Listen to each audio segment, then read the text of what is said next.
देवताओं के मंदिर मौजूद हैं। लेकिन फिर भी उनकी जन्मभूमि हमेशा भारत क्यों रही? ऐसा क्यों हुआ कि भगवान हर बार हिंदुस्तान में ही पैदा हुए? ऐसा क्या था इस भारत की भूमि में कि भगवान राम ने किसी समृद्ध नगर या शक्तिशाली साम्राज्य के बजाय अयोध्या को चुना?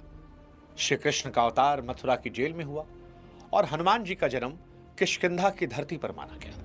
अगर आज आप दुनिया का नक्शा देखें तो नेपाल से लेकर मॉरिशस तक, अमेरिका से लेकर दक्षिण अफ्रीका तक भगवान राम की पूजा होती है। सड़कों पर हरे कृष्णा की गूंज दुनिया भर में सुनाई पड़ती है। और इसीलिए सवाल कि जब आस्था सीमाओं से परे है और भक्ति पूरी दुनिया में फैली हुई, तो फिर अवतार के लिए केवल भारत की मिट्टी क्यों चुना गया?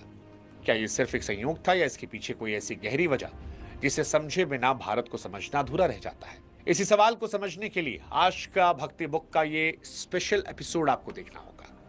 नमस्कार, मैं हूं शुभांकर मिश्रा और आज भक्ति बुक की कहानी में हम ये समझेंगे कि भारत केवल एक देश क्यों नहीं बल्कि ईश्वर की लीला स्थली कैसे बना। ये सवाल बड़ा महत्वपूर्ण है कि भगवान ने भारत की मिट्टी को ही क्यों चुना। इसे एक बहुत ही सरल उदाहरण से समझते हैं। अगर आपके पास सेब का एक बहुत कीमती बीज हो तो क्या आप उसे रेगिस्तान की तपती रेत में बोएंगे? नहीं, आप उसे कश्मीर या फिर हिमाचल की ठंडी और उपजाऊ मिट्टी में लगाएंगे, क्योंकि उस बीज को पनपने के लिए खास वातावरण चाहिए। ठीक वैसे ही अवतार एक दिव्य बीज की तरह होता है। उसे प्रकट होने के लिए एक ऐसी जगह चाहिए जहां की एनर्जी शुद्ध हो। भारत का भूगोल ऐसा है कि इसके उत्तर में हिमालय जैसा एक बड़ा टावर है जो ब्रह्मांड की सकारात्मक शक्ति को खींचता है। विष्णु पुराण और देवी भागवत जैसे ग्रंथों में भारत को कर्म भूमि कहा गया, एक ऐसी जगह जहां कर्म के माध्यम से मोक्ष संभव है, जबकि बाकी दुनिया को भोग भूमि माना गया। यहाँ की नदियां और पर्वत केवल प्रकृति नहीं बल्कि हजारों सालों के मंत्रों की शक्ति को सहेजे हुए हैं। इस मिट्टी में ऋषियों ने जो तपस्या की, उसने यहाँ के माहौल को भगवान के स्वागत के लिए पूरी तरह तैयार कर दिया।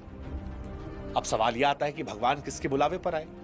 देखिए, भगवान अपनी मर्जी से जितना आते हैं उससे कहीं ज्यादा वो भक्तों की पुकार पर आते हैं। यहाँ एक सीधा सा नियम है कि जहां सच्ची पुकार होगी वहां ईश्वर जरूर होगी। भारत वो भूमि है जहां लोगों ने भगवान को केवल एक निराकार शक्ति नहीं माना बल्कि उनसे गहरा रिश्ता बनाया। श्रीमद् भागवत पुराण के अनुसार जहां भक्ति, तप, वर्णाश्रम धर्म की परंपरा मजबूत होती है, परमात्मा वहां खिंचे चले आते हैं। भारत के ऋषियों ने अपनी तपस्या से एक ऐसा आध्यात्मिक खिंचाव पैदा किया जिसे भरने के लिए ईश्वर को आना ही पड़ा।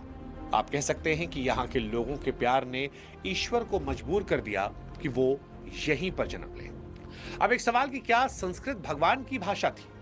देखिए, ईश्वर जब आते हैं तो एक संदेश लेकर आते हैं। गीता में कृष्ण कहते हैं कि उनका अवतार धर्म की स्थापना के लिए हुआ था। अब आप सोचिए, ये संदेश किसी ऐसी भाषा में दिया जाता जो समय के साथ बदल जाए तो उसका असली मतलब खो जाता। भारत के पास संस्कृत जैसी दुनिया की सबसे वैज्ञानिक भाषा थी। संस्कृत वैसी ही है जैसे कंप्यूटर के लिए कोडिंग। इसके मंत्रों और ध्वनियों में जो ऊर्जा है वो सीधे हमारे मन और आत्मा पर असर करती है। भगवान जानते थे कि यदि वो भारत में अपना ज्ञान देंगे तो यहाँ की पुरानी परंपरा उस ज्ञान को हजारों सालों तक बिना किसी बदलाव के सुरक्षित रखेगी। अब एक सवाल है कि भगवान ने सही समय कैसे पहचाना? भारत में अवतारों के होने का एक बहुत बड़ा कारण यहाँ का समय देखने का तरीका है। दुनिया के बाकी हिस्सों माना जाता है कि जो वक्त बीत गया वो खत्म, लेकिन भारत ने दुनिया को सिखाया कि समय एक पहिए की तरह गोल घूमता है, जैसे सतयुग, त्रेता, द्वापर, कलयुग। हमारे पंचांग की गणना इतनी सटीक है कि ये सीधे तौर पर ब्रह्मांडीय घटनाओं और ग्रहों की चाल से मेल खाती है। ईश्वर ने भारत को इसलिए चुना क्योंकि यहाँ के लोग जानते थे कि कब युग बदल रहा है और कब धर्म की रक्षा के लिए भगवान की जरूरत होगी। भारत के पास वो आध्यात्मिक घड़ी थी जो भगवान के आने का बिल्कुल सही समय पहचानती थी। एक सवाल कि क्या भगवान ने उत्तर से दक्षिण को जोड़ा? देखिए, अगर आप ध्यान से देखेंगे तो भारत के अवतारों ने इस पूरे देश को एक सूत्र में पिरो दिया। राम उत्तर में जन्मे, लेकिन वो दक्षिण के आखिरी छोर तक गए। कृष्ण पश्चिम के किनारे द्वारिका जाकर बसे। ये कोई इत्तेफाक नहीं था। भगवान ने भारत को इसलिए चुना ताकि वे दिखा सकें कि भले ही हमारी भाषा और दिशाएं अलग हो, लेकिन सत्य एक है। ये भूमि एक विशाल कैनवस की तरह है जहां भगवान ने अपनी कहानियों के माध्यम से एक ऐसे देश की रचना की जिसकी आत्मा एक है। दुनिया के किसी और देश में आपको इतनी अलग अलग संस्कृतियों के बीच ऐसी आध्यात्मिक एकता नहीं देखने को मिलेगी। अब एक बड़ा महत्वपूर्ण सवाल कि भगवान की भक्ति आखिर भारत में जीवित कैसे रह गई? तो देखिए, इतिहास गवाह है कि दुनिया की बड़ी बड़ी सभ्यताएं समय के साथ खत्म हो गई। उनके देवता आज सिर्फ म्यूजियम के पत्थरों में मिलते हैं। लेकिन भारत आज भी वैसा ही है जैसा हजारों साल पहले था। ईश्वर को पता था कि अगर वे भारत में जन्म लेंगे तो यहाँ के लोग उन्हें कभी नहीं भूलेंगे। यहाँ लोग पत्थरों में भी प्राण प्रतिष्ठा करना चाहते हैं। यहाँ हर त्योहार ईश्वर की यादों को हर साल बिल्कुल नया कर देता है।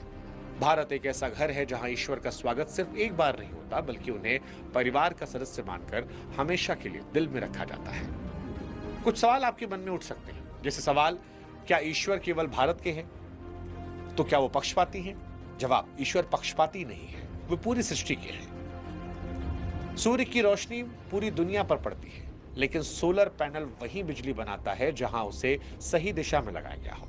भारत वो आध्यात्मिक पैनल था जिसने ईश्वरीय ऊर्जा को सबसे पहले और सबसे स्पष्ट रूप से ग्रहण किया। शास्त्र कहते हैं कि अवतार अनगिनत हैं। परमात्मा ने अलग अलग समय पर अलग अलग संस्कृतियों में मार्गदर्शन दिया। भगवान को लेकर एक सवाल जो नास्तिक लोग पूछते हैं कि अगर भगवान हैं तो फिर भारत में इतनी समस्याएं क्यों हैं? तो देखिए, डॉक्टर वहीं जाता है जहां मरीज हो, और प्रकाश की जरूरत वहीं होती है जहां अंधेरा होता है। भारत कर्मभूमि है, यहाँ का संघर्ष ही आत्मा को निखारता है। समस्याओं का होना यह साबित नहीं करता कि अवतारों का असर नहीं हुआ, बल्कि हमें यह याद दिलाता है कि धर्म की रक्षा का काम कभी भी रुकना नहीं चाहिए। अब एक सवाल हो सकता है कि भगवान के होने कोई सबूत है? तो देखिए, साइंस जो है वो स्थूल फिजिकल जगत पर काम करता है, जबकि अध्यात्म एनर्जी पर। जैसे प्यार को लैब में नापा नहीं जा सकता, पर उसका अस्तित्व सत्य है, वैसे ही मंत्रों की ध्वनि और भारत की भौगोलिक ऊर्जा का प्रभाव एक विशेष अनुभव है। कुल मिलाकर देवी देवताओं ने भारत में ही क्यों अवतार लिया, इसका जवाब केवल नक्शे पर नहीं बल्कि हमारी चेतना के स्तर पर है। हालांकि शास्त्रों के अनुसार ईश्वर के अवतार अनगिनत हैं और वो पूरी सृष्टि के कण कण में है।